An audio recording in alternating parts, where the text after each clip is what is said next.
Hi, Destiny Makers, it's Doreen.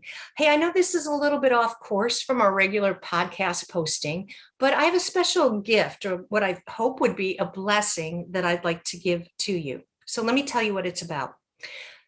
This year will be the 25th wedding anniversary celebration, and for me and my husband, Brent, and we are going on a very special, um, very exclusive Mediterranean cruise with some of our family members. And we're going to, it's not specifically a Holy Land cruise, but we are going to many places that are Holy Land sites. For instance, we'll be going to Ephesus, where the Apostle Paul went and preached to the people of Ephesus and began the church, the Ephesian church. We'll be going to the island of Patmos, where the disciple John was exiled, but received a download from the Holy Spirit in what has become the book of Revelation. Um, we'll be going to various islands and places in Turkey, but we wind up in the last 2 days in Israel. And one of those days will be a full day touring the old city of Israel and going to the Wailing Wall, or what you might know as the Western Wall. So, as you might know from the Bible, the wall, the temple, let me start with the temple. King David had a vision, a desire in his heart to build a magnificent temple where God's presence would dwell. But God decided that David would not be the one to build the temple. His son, King Solomon, would be the one to build the temple. And that first temple was built on top of Mount Moriah, which incidentally is the place that Abraham was sent to sacrifice Isaac.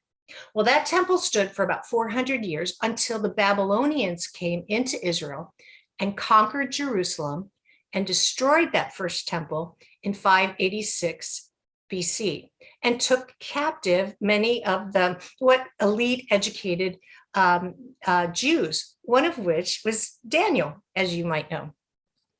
So here they are in captivity and under the Babylonian Empire. And 70 years later, what happens is the Persians come and they conquer the Babylonians.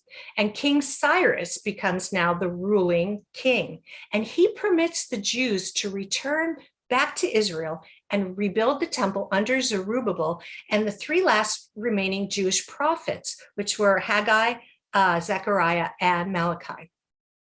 Now, that temple stood for centuries until 70 AD, when the Romans destroyed that second temple. But what was left is this very small supporting structure or retaining wall of the temple, which has been named the Wailing Wall, or the place of weeping, because it's considered one of the most religious sites for Jewish people, where they come to offer prayers and mourn the temple's destruction.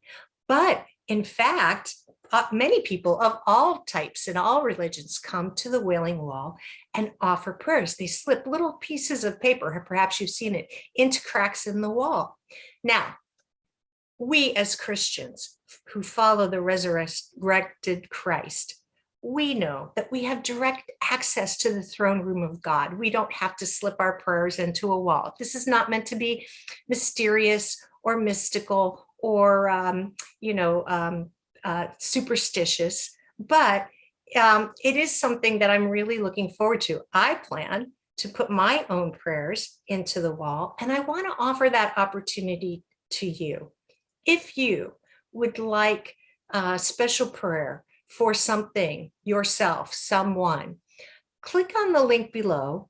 It'll take you to a landing page where you can fill out your prayer request. Now, it can't be too lengthy because I can't be sticking an 8.5 by 11 sheet of paper, but you'll see an opportunity to, you can write just a person's name or one word, or you can get a little bit more detail. But what I'd like to do for you, if you would like, is I'd like you to write your prayer request. Now, if you can get it to me before May the 20th, what I plan to do is on May the 20th, I'm going to print out all the prayer requests, cut them up in little strips. And then when we get to the Wailing Wall, I will put your prayer requests into the Wailing Wall. I'll also make sure that I have family members taking video along the way so that I can, when I get back, can post that for you and you can see.